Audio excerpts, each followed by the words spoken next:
Tendance, mon ami, chaque soir en ouverture de Smart Bourse, les infos clés du jour sur les marchés avec Pauline Gratel. Bonsoir Pauline. Bonsoir. Des marchés qui retrouvent un peu de calme, effectivement, après la déroute des métaux précieux.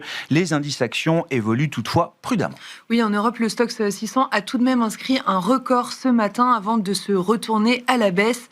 En France, le CAC 40 est en repli autour de 8100 points, plombé par Publicis et Capgemini.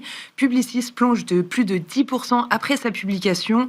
Le groupe fait état de résultats solides, mais les perspectives sont jugées trop prudentes et Capgemini cède 8%, plombé de son côté par la concurrence dans l'IA et la présentation du nouvel outil de Anthropic. Ouais, prudence également sur les marchés américains à l'ouverture, avec un Nasdaq qui ouvrait à l'équilibre tout à l'heure, mais qui baisse déjà de 1% en ce début de séance aux États-Unis. Oui, malgré la bonne copie rendue hier soir par Palantir, les comptes sont clairement supérieurs aux attentes. Les revenus sont en hausse de 70% au quatrième trimestre, soutenus par la forte demande en IA et la bonne tenue de la demande gouvernementale, avec notamment un accord pouvant attendre 10 milliards de dollars avec le Pentagone.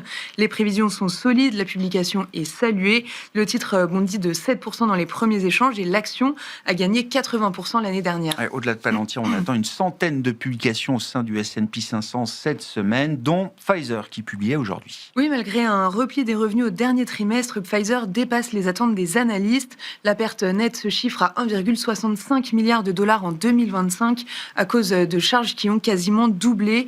Le groupe confirme toutefois ses objectifs pour 2026. Le titre est en repli de 4% dans les premiers échanges à Wall Street. Les investisseurs ont pris connaissance également des chiffres d'activité de PepsiCo, avec un groupe qui est en train de faire évoluer sa stratégie de prix. Oui, le dernier trimestre est meilleur qu'attendu pour PepsiCo. Après plusieurs trimestres de hausse des prix, le groupe annonce une baisse des prix sur ses marques phares comme Lay's et Doritos, allant jusqu'à 15% aux États-Unis. Le titre est en hausse de plus de 3% dans les premiers échanges. Et puis en France, sur le plan macroéconomique, la première estimation pour l'inflation en janvier était attendue et c'est loin d'être une bonne surprise. Oui, l'inflation française en données harmonisées recule de 0,3% sur un mois en janvier, un repli plus important que le mois précédent. Sur un an et toujours en données harmonisées, l'inflation ne progresse que de 0,4%. C'est nettement moins qu'attendu et que le mois précédent, et c'est au plus bas depuis 5 ans. Que dire au passage des équilibres sur les grands marchés macro, que ce soit les marchés de taux ou de commodités également, bien sûr, Pauline. Le rendement américain à 10 ans remonte légèrement autour de 4,30% et le dollar se raffermit avec un euro-dollar autour de 1,18.